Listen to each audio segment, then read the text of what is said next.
been since February the 22nd since I last stood in a pulpit. So for those of you wanting to get home and see the Masters, go ahead and apologize. I'm kidding. The beginning of our gospel passage, again, it occurs on this very evening of the first day of the week. It's a continuation of John's Easter story. John tells us the disciples have locked themselves into a room because of fear when Jesus appears to him. Later, they tell Thomas, who wasn't with them, that they had seen Jesus. And he says, "Unless I put my fingers in the places where the nails went, I will not believe."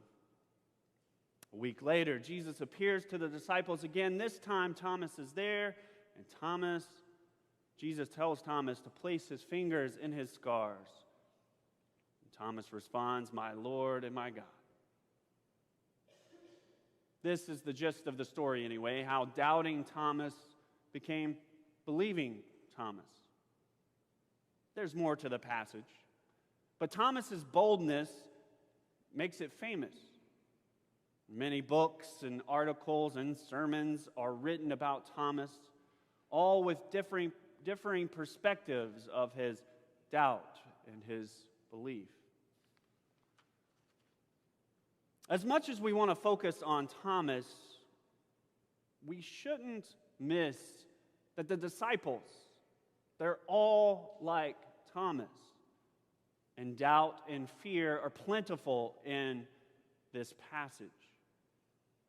Peter and the beloved disciples' race to the empty tomb wasn't enough to sway their understanding, nor was Mary Magdalene's testimony. They're hiding in fear when Jesus appears before them. To lessen their fear, he proclaims peace to them, and then follows by showing them his hands and his side, revealing that all the disciples needed more than just verbal reassurance. Here we see that the disciples are all in the same proverbial boat. Thomas is just bold enough to express his doubts out loud when the others tell him that they have seen the Lord. While all the disciples doubt and are afraid, we seem to only remember the part of the story telling us about Thomas. My hunch is that Thomas humanizes the story. He makes it a human story. Thus, with Thomas's boldness, our passage deals with human problems as much as it does holy things. Fear, doubt, worry, darkness, sin, no less than faith, belief, peace, light, and forgiveness. What's more human than wanting proof in the face of doubt? What's more human than not believing until we can touch or taste or feel or see with our senses?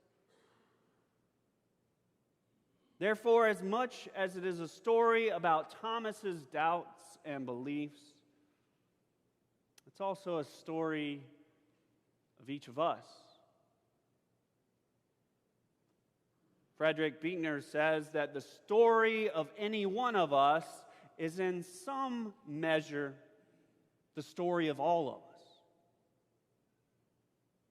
And therein perhaps lies our attachment to doubting Thomas. He gives voice to our own thoughts, our own doubts, our own fears. I know something of the doubt and the fear and the misunderstanding and the worry that the disciples felt. I know the desire to want tangible signs, to touch the hands and the side of Christ. I know the desire to want to touch Jesus' hands inside to still my doubts and satiate my questions. Let's face it. If we are honest with ourselves, the resurrection is a bit absurd. What questions and doubts don't arise after this peculiar proclamation that he's not here, he is risen? Resurrection goes against what we know to be true. If the dead don't stay dead, what can you count on? So I think it's unfortunate that Thomas gets coined with the nickname he does, especially since none of the disciples believe until they have seen the resurrected Jesus. And throughout John's gospel, not just here he gets dubbed the name Doubting, but throughout the gospel we see that Thomas is bold. He's a straight shooter, a practical guy who is unafraid to ask the questions the other disciples were scared to ask. He's a no-nonsense guy who tells it like it is. So from Thomas, and this throughout the gospel, and in this passage in particular, we see what it means to be a person of faith. The good, the bad, the ugly, and the beautiful, all in one. He says, unless I see it with my own eyes, unless I touch him with my own hands, I just won't believe. I love it. It's beautiful. It's a raw response. It's a very human response. But alas, he gets the nickname, dubbing him a doubter. But I can't help but wonder, who among us has never doubted the gospel story at one time or another? In another place, Buechner also writes, whether your faith is that there is a God or that there is not a God, if you don't have any doubts, you're either kidding yourself or you're asleep. And this, dear friends, is why I love Thomas, because he opens the door for the rest of us. And he allows us to be human. He gives us the okay to doubt, to ask questions, to desire to see more. Thomas, and more importantly, Jesus' reaction to his doubt, shows us that doubt is not something to be feared. Instead, it's just simply a part of being human, particularly human of faith. Doubt, again quoting Buechner, doubt is the ants in the pants of faith.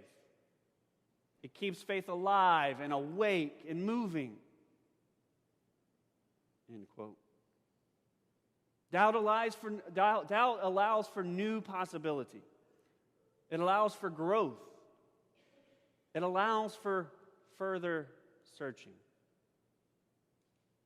Doubt reminds us that our journey of faith is not one of collecting stagnant facts, statements, or beliefs to then regurgitate to prove that we know the material.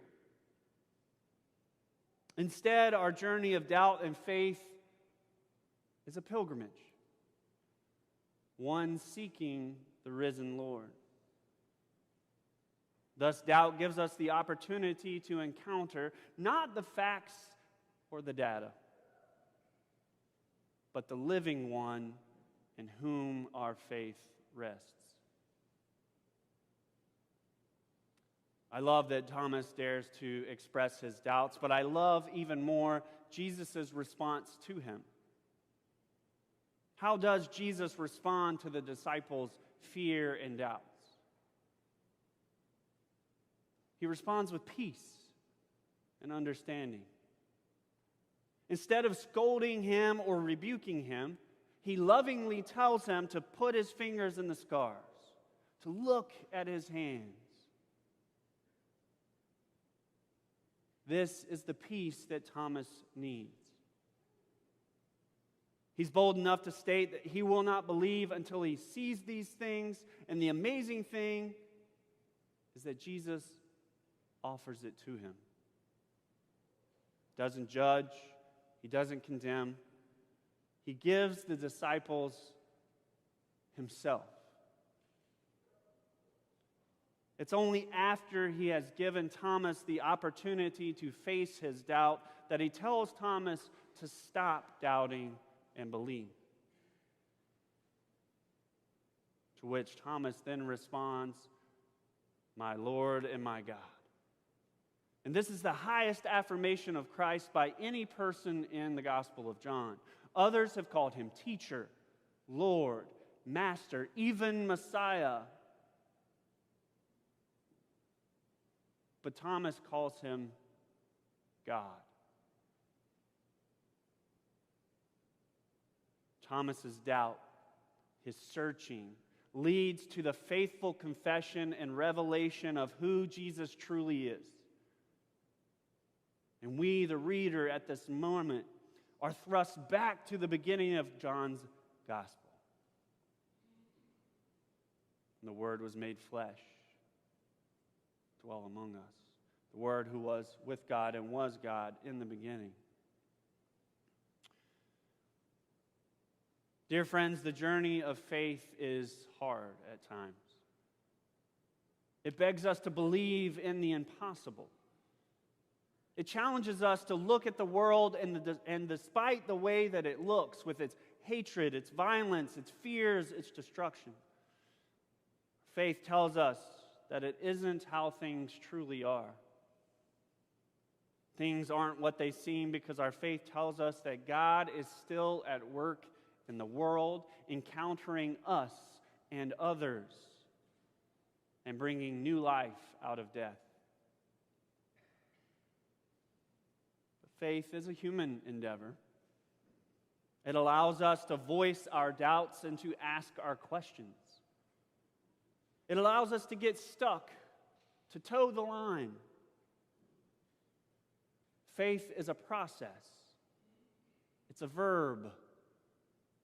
It's something we do, not something we have. It's an on again, off again sort of thing. It's a great journey. And faith allows for laughter and tears, fear as well as courage. It allows us to doubt and ask questions. It allows us to turn away and to come back again. More importantly, faith allows us to bring our questions and our uncertainties into prayer. It permits curiosity, and curiosity leads to searching. And in our searching, by God's grace, we find the risen Lord, or better, in our searching, the risen Lord finds us in the midst of our doubts and grants us peace in Him.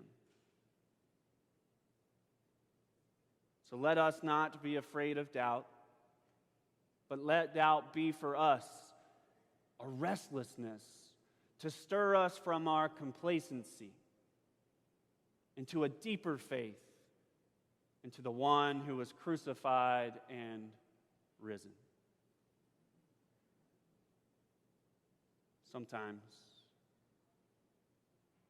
Sometimes our prayer can only be this: Lord, I believe. Help my unbelief. Amen.